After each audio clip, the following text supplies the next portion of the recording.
So now, chapters 13 and 14. Chapter 13. As near as Nasilka could piece together from the badly upset Weasel, she and Thumper had been doing fairly well. They'd flushed a bird. Weasel had dropped it with her sling. Then it had started to go bad.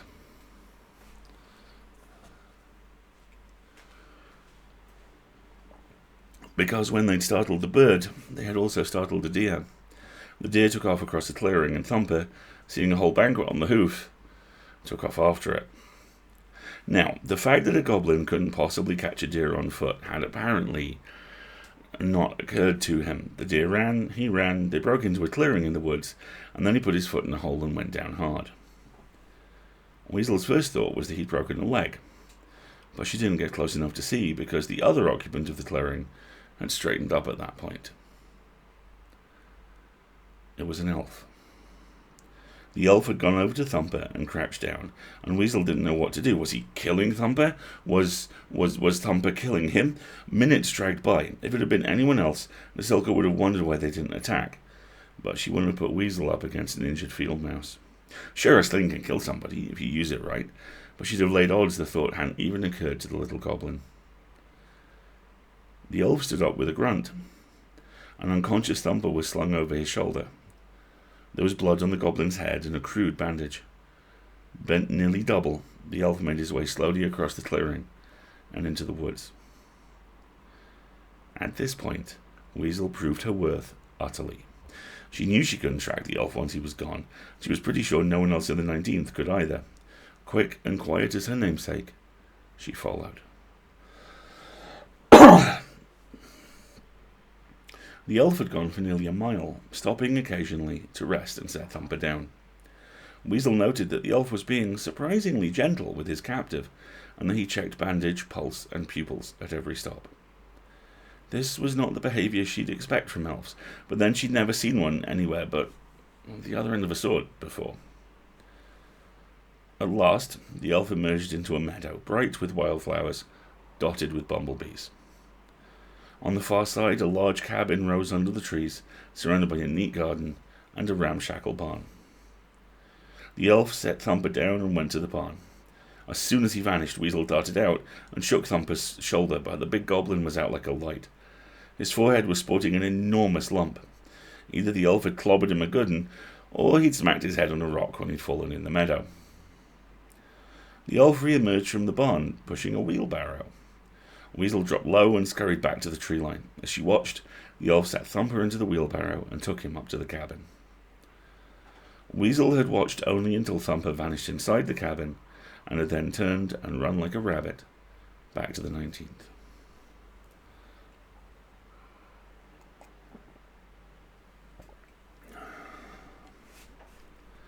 It took all the way back to the clearing to get this story out of the very agitated Weasel, and even then, seeing the scene helped solidify the details. It was a very pastoral clearing, one of those that looks lovely and lush and green, and turned out to be sopping wet marsh under the plants.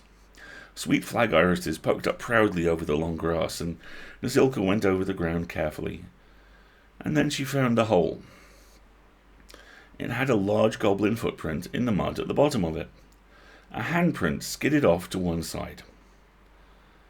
There was a rock the size of a pig directly in front of it, with blood on it. Murray crouched down and looked. I'd say he stepped, fell, tried to catch himself. His hand slipped and he whacked his head. And then the elf came up here. He pointed to a line of heavy boot prints. Believe it or not, I could probably have figured all that out on my own, said Nasilka, a little dryly. Sorry, Sarge.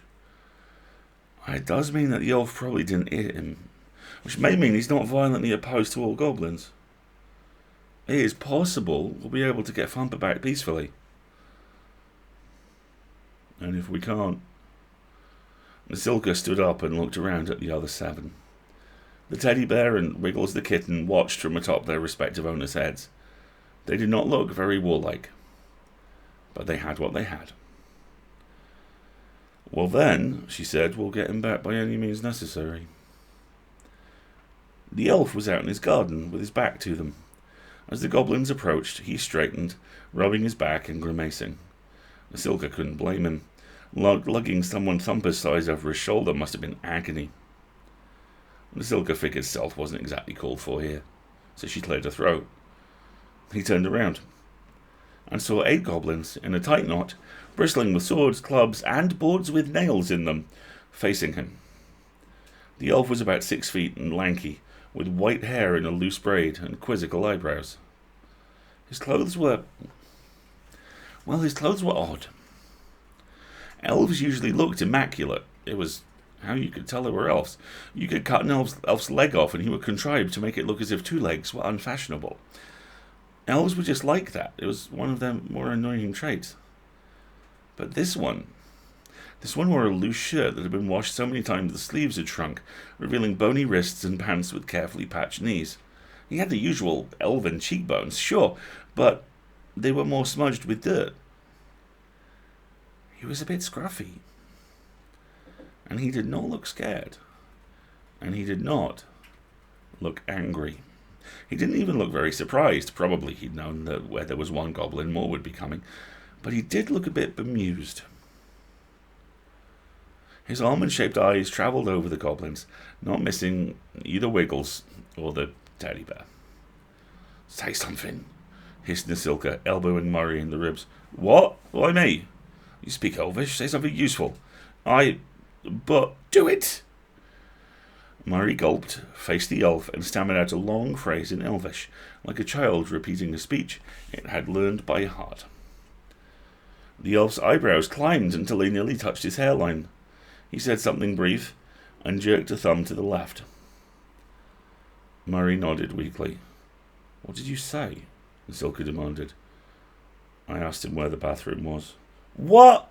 Why? It's the only sentence I know." "I think he said it was around back. I thought you spoke Elvish." "I never said I spoke it well." Nasilka ground the heel of her hand into her forehead. When she looked up, the elf was watching her.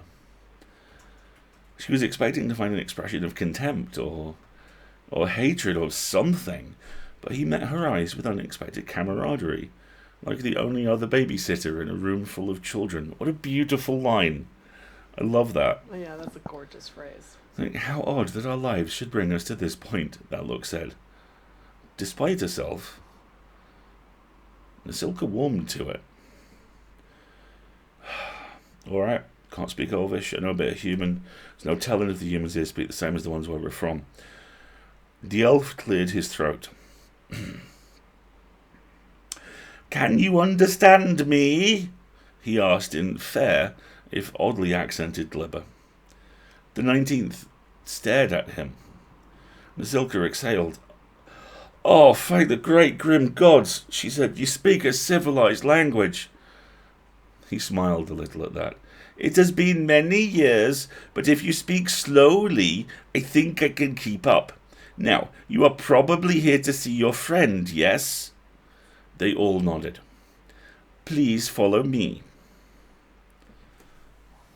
What accent is that? Bad Welsh.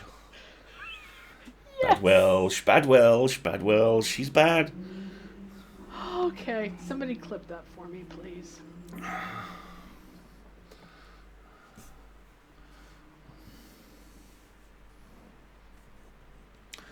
Chapter 14. The inside of the house was one large room with high rafters, containing a kitchen, a fireplace, and a bed. The kitchen contained a really long wooden table. The fireplace contained a broad hearth, with a raccoon sleeping on it. The bed contained Thumper. "Thumper!" The 19th crowded around the bed. Thumper cracked one eye, groaned, and, not unreasonably, closed it again. "Report, Private," snapped Nasilka. "No." "What?" "No, Sarge?" muttered Thumper. She grinned hugely with relief. "I knew no rock could make that big a dent in your skull. Rest, you big idiot." Where am I? You're, safe?" She looked at the elf, who nodded. "Get some rest." "Can't, Marge. We're not going to leave you, Thumper. No goblin left behind and all that. You relax. It was not like Thumper to smile, but the big goblin's scowl had a relieved quality as he sank back into sleep. The elf's name was Sings to Trees, and he liked animals. This was something of an understatement. Many people like animals in the abstract. Sings to Trees liked them the way saints like lepers. He lived with them. He treated them. He patched them up and fed them and sent them on their way. It's a great line. I've never realized. Ursula has a thing about lepers and leprosy. It's like the third leprosy reference in relation to Ursula I've heard this week. In return, they kicked him and bled on him and oozed on him and had offspring in the middle of his bed, which was admittedly something that saints have rarely had to worry about from lepers. Your friend will be fine, he told Masilka. It's nice having a patient who can actually answer questions. And before you worry, he held up a hand, I know there's a war on, but it's about 50 miles that away. Your friend is hurt. This isn't the front, so I'm not planning on turning you in, but you sure are a long way from home. Masilka nodded glumly. Tell me about it. We didn't plan to be here. There was a wizard, and you know how that goes. He nodded. I doubt anybody's going to find you. Other elves don't come by here much. A little bit too much nature for them, I think. I thought all elves were, into nature, said Nasilka with a vague hand gesture that could have indicated either into natureness or raving insanity. Sings to Trees snorted. Sure, pretty nature. Unicorns and griffins, hummingbirds and sylphs, those little dragon butterfly things, the animals that don't smell bad and look pretty. But you get an egg-bound cockatrice that needs its cloacal vents oiled 3 times a day for a week, and suddenly everybody has pressing engagements elsewhere. I will not get through this next sentence intact. Oh, God bless you, Welsh via Liverpool. He's basically turning into Welsh via Tommy Lee Jones attempting to do foreign accents at this point. Content warning. Accents. What's a cloacal vent? Mishkin asked Algol, who told him. Both twins turned a little grey and gazed at Sings to Trees with awed disgust. And just tried to get them to patch up a bloody troll. Trolls are wonderful. He was pacing now. Zilka got the impression that this was a rant he'd been working on for some time, and he didn't often get a new audience. They let you saw they're off their head without flinching. I love trolls. And they keep you in all the goat meat you can eat too, but if one gets lost and goes wandering through some elf's backyard, are they understanding? No, it's all, call out the guards, there's a rogue troll on the loose. Bah, trolls are like kittens. He stabbed a finger in the direction of Wiggles, for emphasis, then paused. Which reminds me, let me get you some milk for that little guy. So how did you learn to speak, Glibber? At all?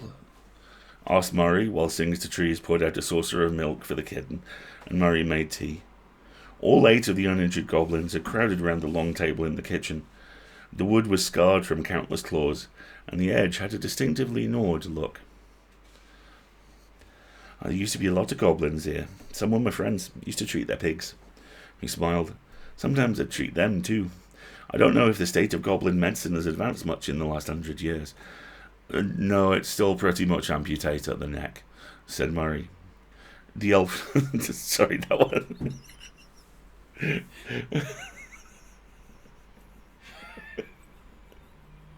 Kiwi, that is a very valid question.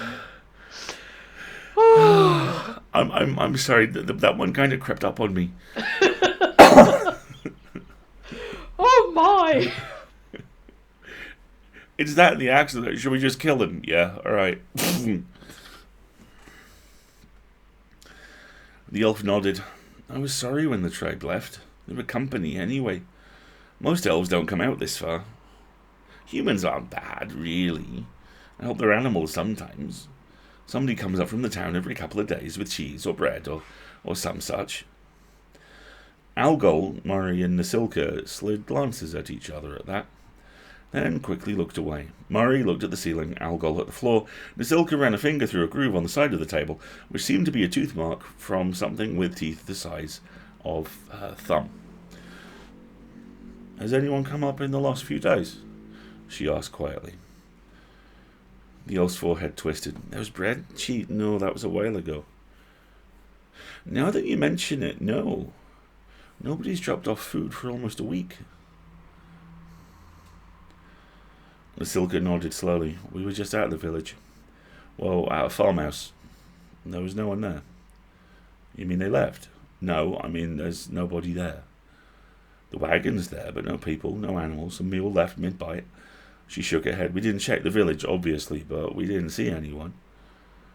The elf shook his head. "That is odd.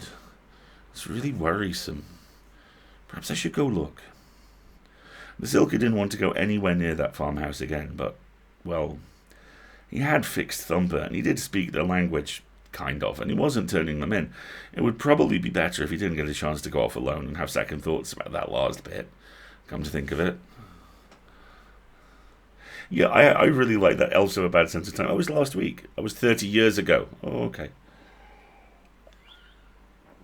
Statement of the Silver regarding sinister happenings. Something spooky happened, didn't it? Leave me alone. What's this tape recorder do? How is there a goblin word for tape recorder? How is there not? Murray. There you go. Okay. "We'll go with you in the morning," said Nasilka. Murray made a faint squeak of protest, and she silenced him with a glare. "I'm going to at least show you where the abandoned farm was." "Thank you. You're more than welcome to stay here for the night. Your friend's going to be on his back for at least 3 days, even as hard as goblin heads are. I want him in here so I can check on him every few hours, but if you all don't mind sleeping in the barn." "With real straw?" asked Mishkin. "And a real roof?" asked Mushkin. "All the straw and roof you could want." The twins cheered. "We should probably get dinner started too." Nasilka raised her eyebrows. "Are you sure you want to feed all 8 of us? You're helping Thumper already. I don't want to eat you out of S&O. Singster laughed in what he probably thought was a maniacal fashion, but there was something so inherently harmless about him that it looked more like he was practicing a peculiar bird call. "Are you kidding? Finally an excuse to get rid of all that zucchini. I planted 2 plants this year, and now not even the trolls will come by for fear I'll throw zucchini bread at them." He started for the door. "Okay then. Mushkin, go help the nice man with..." Oh, hold on. Wrong accent. "Alright then. Mushkin, go help the nice man with his zucchini. Algol, take Weasel and see to moving our stuff into the barn. Try and make as little mess as possible. We are guests. Gloober, if you stick your finger any further in your ear, you will go deaf, and I will have to learn sign language, so I can say, 'I told you so.' Go out with the zucchini. Try not to put one in your ear." Having thus disposed of the troops, Murray, Blanchett, and Nasilka were left sitting alone at the long wooden table. Nasilka swirled the dregs of her tea around her mug.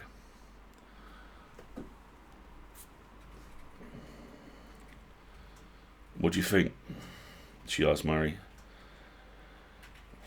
"I think that it's highly unlikely he and Algol were separated at birth, but I still wonder."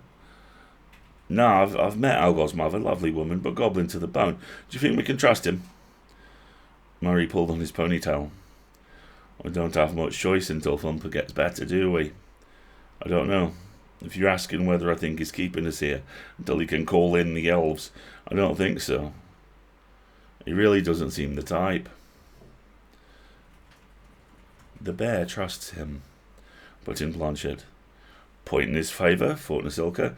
"Bear is usually a pretty good judge of character, and that I'm even thinking that is probably a sign that I need my head examined."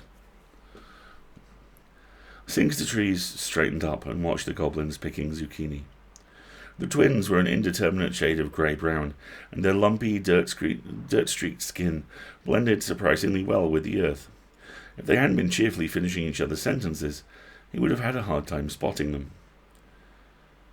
He had been startled by the goblin, Thumper, running across the field, but once the poor chap had hit his head, there wasn't much help for it but to take him home. He'd known the others were going to show up, of course. You never get just one goblin. The surprising thing was that there were any here at all, what with the war. Sings the trees had always rather liked goblins. They reminded him of tiny trolls, ferocious-looking, often foul, generally without malice. He had no particular opinion about the war, except that it was probably a shame. In his experience, people were usually people, even the ones who were 4 feet tall and lumpy, and if you treated them well, they mostly returned the favour. He was quite sure the sergeant, the rather imposing female goblin with the bun and the put-upon expression, didn't quite trust him, but in her position, he wouldn't have trusted him either. Despite all warnings to the contrary, the one named Bluebird was trying to insert a zucchini into his nose. Sings the Tree sighed and went to go rescue his vegetables from a fate far worse than death.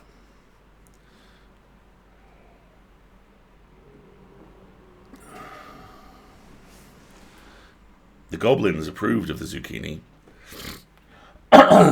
in goblin fashion.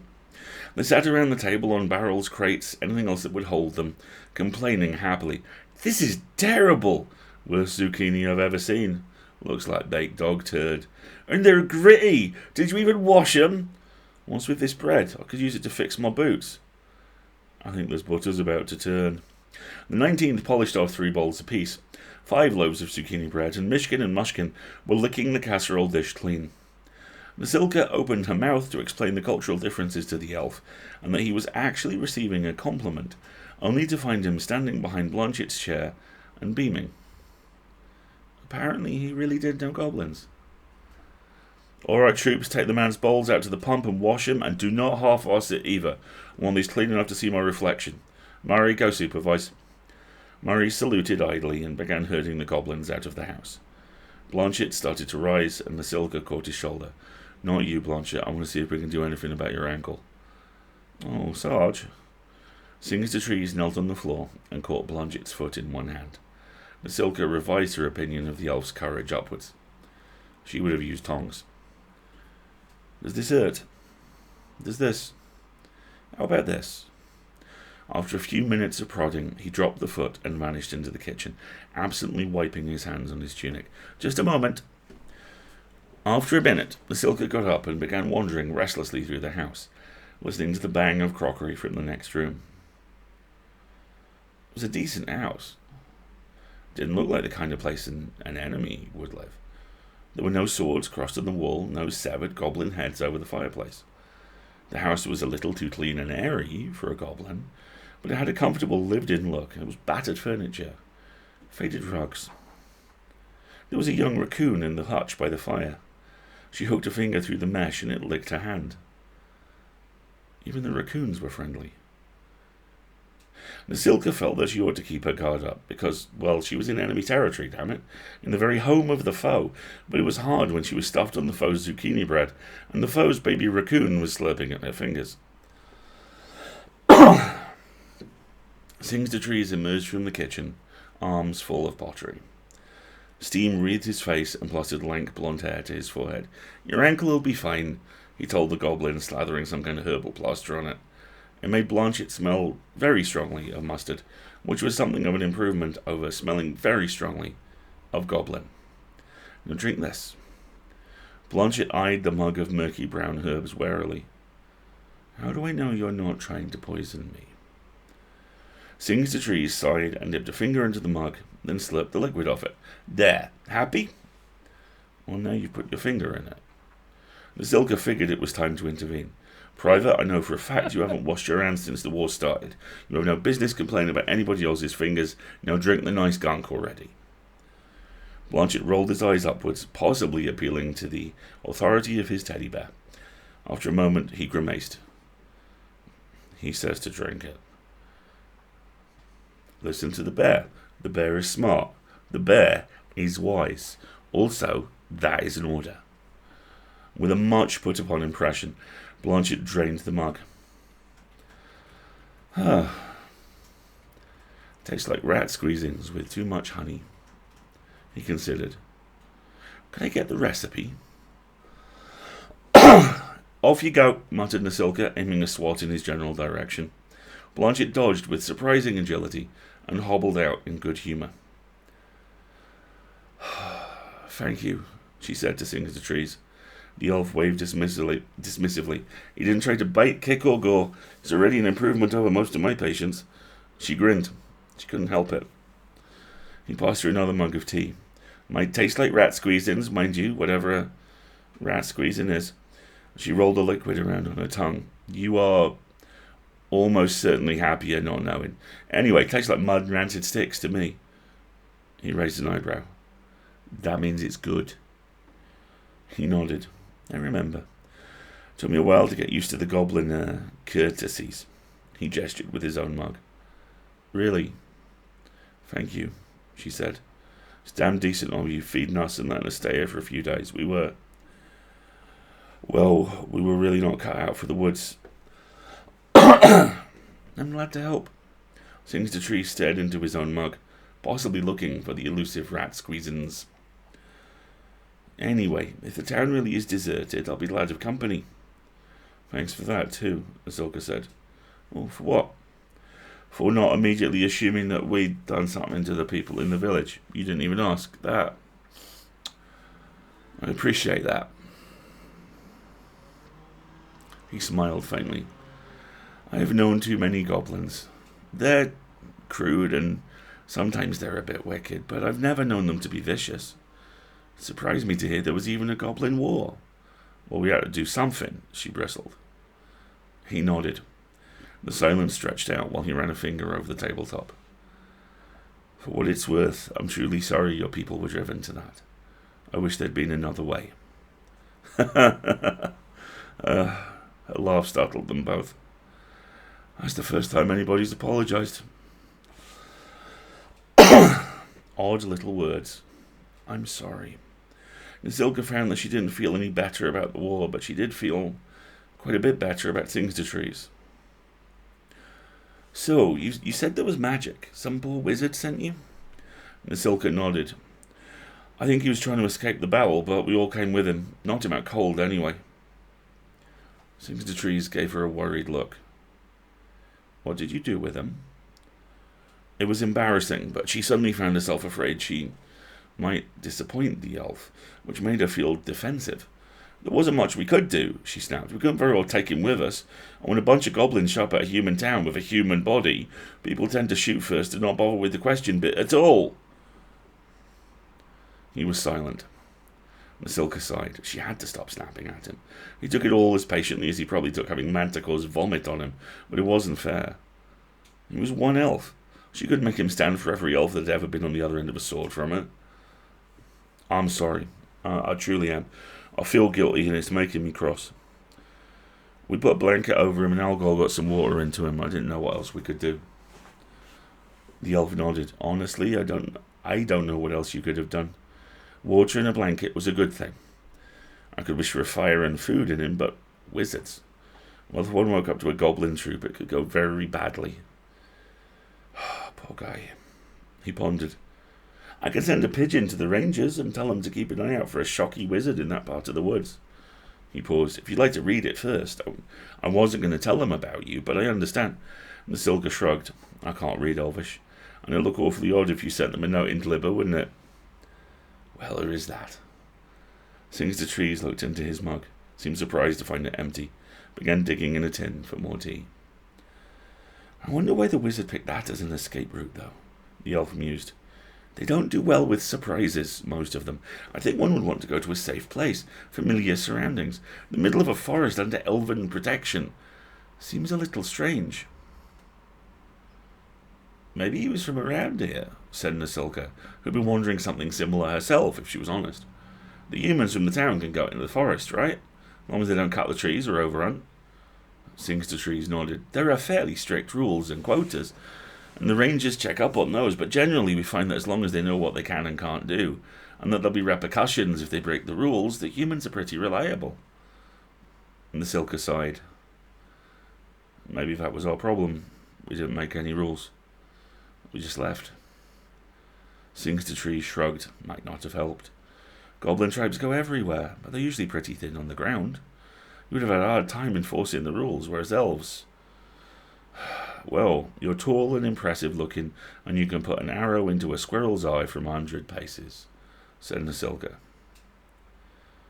There's that. Yeah. We had charisma and numbers and mayhem. All you had were pigs and enthusiasm. It's not your fault. She called up the goblin army in her mind's eye and had to laugh. Pigs and enthusiasm described it pretty well. The silence that stretched out was companionable. Dusk had finished with the trees and was starting to work across the courtyard. Crickets chirped, and a few fireflies telegraphed their attractiveness to the world. She gathered the mug up to head back inside. I should probably go and make sure they haven't broken all your plates. The elf shrugged and followed. I've learned not to get too attached to plates. Here, take a lantern if you're headed to the barn for the night. She glanced over at Thumper, still asleep. Sleeping on a head wound worried her. She hoped the elf knew what he was doing. I'll wake him every few hours. That's part of why I want him here, where I can keep an eye on him. Oh, thank you. She grinned, showing blunt tusks. I seem to keep thanking you. Seeing the trees grinned back. So few of my patients can. It's a nice change of pace. Nazilka took the lantern down to the barn, where Algol and Murray were conscientiously overseeing the washing, and found, against all odds, that she was whistling.